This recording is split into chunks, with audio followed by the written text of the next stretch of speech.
Shazam is directed by David S. Sandberg, who also directed Lights Out and Annabelle Creation. Yeah, which is 2 horror movies, which that seems like what DC is going with now. Just getting horror directors like James Wan, who directed a lot of horror movies, and then he directed Aquaman. Now David F. Sandberg. But this movie also stars Zachary Levi, Mark Strong, Jack Dylan Grazer, and Asher Angel. We were lucky enough to be able to find a pre-screenings on Fandango for this movie. This movie doesn't release till April 5th, so not for like 2 more weeks. But unfortunately, Marquez wasn't able to go see it with us because he's at work. Now, just a fun little side note, this is the second movie with the character named Captain Marvel, which technically he's Shazam now, but for the longest time he was Captain Marvel. And then Marvel just released their Captain Marvel movie, and like within like a month, literally like less than a month, these 2 movies have come out. And also, both of them star Jimon Hansu. I think that's how you pronounce his name. So DC has been on sort of a roller coaster for their movies. Like they had Man of Steel, which started off their DCEU, and it was pretty great. And I'm a pretty firm defender for Batman vs Superman. I will defend that movie till I die. It has its flaws, but I still think it's great. Gets too much hate for it. But then Suicide Squad, which is like the lowest of the lows. And then they had Wonder Woman, and which is probably one of their best movies. Probably still one of their best movies. Mm-hmm. But they've been kind of like going up and down. And then they had Justice League. But I do feel like they're on the up. Aquaman was pretty great, and then this movie I could say it was pretty great.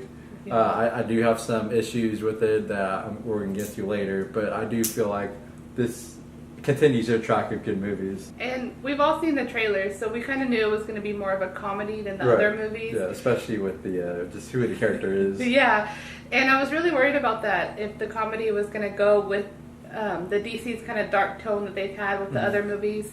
And they actually blended it really well, the storyline and the comedy. It never, I mean, there were maybe 1 or 2 jokes that were kind of like, that's kind of cringy, but I feel like most comedies, you can say like a lot of jokes don't land, and it was the same thing with here. There were some that didn't land, but a lot of it was a really fun movie. I did have a lot of fun with it. I think DC is finally starting to realize that not every superhero movie has to be dark, like Batman.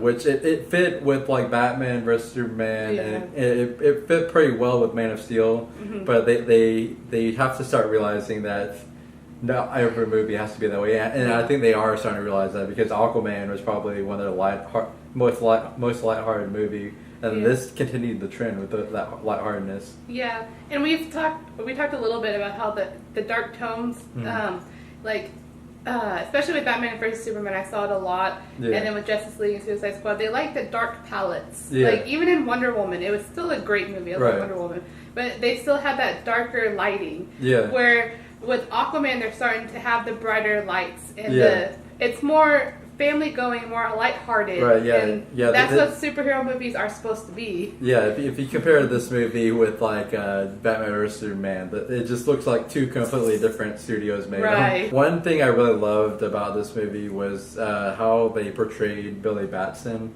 Just his character. He's kind of a kid, he's a foster kid who, like, when he was young, he got lost and separated from his mom. Mm-hmm. So now he's being bounced around foster home to foster home. And he kind of hates being a foster kid just because he feels like he still has a mom out there. Which pretty much this whole movie is about him trying to find his mom that he got separated from when he was young. So he doesn't really feel like he fits into any of the foster home, nor does he really want to fit in with them. Mm-hmm. He kind of separates himself, and I really loved how they portrayed that. It really made me feel for him. And not just Billy Batson, all the foster kids were amazing. I loved all the actors. There was not one kid that didn't do good. I do agree with that. Which I kind of expected for me to like the kid from It, the kid who played Eddie from It. I expected to like him, but I actually really liked how they did all the foster kids, because this whole family of foster kids is probably like 5 or 6 of them, and the chemistry with all of them is really amazing. Yeah. And it's kind of interesting that they didn't really choose to go with a younger actor for Billy Batson, which the actor they got for Billy Batson did amazing. I actually really loved his acting in this movie, but it's kind of interesting that they didn't choose to go younger, considering like he's going to grow up pretty quickly, the actor. and like Billy Batson's supposed to be a kid. And another thing, just going off the trailers, I was kind of expecting it, but I really did love how they did it. Was once Billy Batson gets the superhero powers, they really portrayed exactly what a kid would his age would do. Just like his excitement and like him trying to use his superpowers for money and fame and all that. It really, like, they really knew what they were doing with that. It was pretty fun, but at the same time, it actually added to the story, to Billy Batson's character. I think one of the main weaknesses of this movie was the villain. The very first scene that he's in, after he gets his powers and everything, is a great scene. It's in a boardroom, and it's a really great scene, and it was really creepy, and I was like, yes, they're going to have a great villain. But after that scene, he kind of just dies down, and his powers and his motivation is kind of blurry, and I don't know why, and he starts becoming weak. I will say he is a villain that just pretty much serves his purpose. Yeah. And that's pretty much all that's going for him. I will say he is a lot better than a lot of the worser villains in superhero movies. Like you said, like halfway through the movie, or like first half of the movie, he was pretty interesting. They set up his motivation and kind of his backstory really well. Yeah. And like, but there's something that happens like halfway through the movie, and then after that, he just becomes just a villain that's just there. And like, he has these 7 monsters that really kind of follow him around. They're like 7 deadly sins, and I will say they could have done a lot better with those monsters because they're just like mindless monsters. I feel like, considering there are 7 deadly sins, I feel like they could have had a little more fun with them and had them each be their own like little sin or whatever, show what each of their sins are and all that. But they didn't really do much with them. They just felt like they're just there. Yeah, and even, they did keep calling them 7 deadly sins.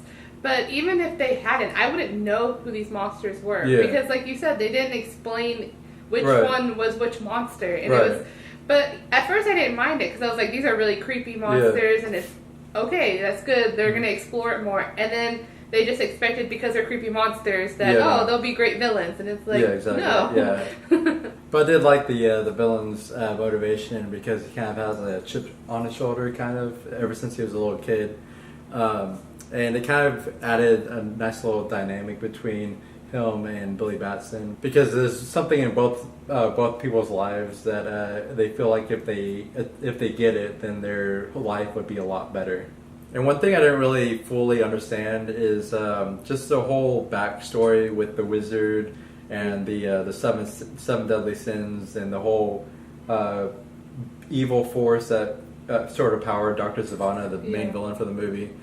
Just their whole backstory and what their whole war was about. I know they had a whole scene where they kind of explained that backstory, which I don't want to go into that much, but it didn't really fully make sense for me. Yeah. And there's one character that's kind of introduced at the end of the movie, which I'm not going to go into, obviously, but the actor, it's like the big final fight scene.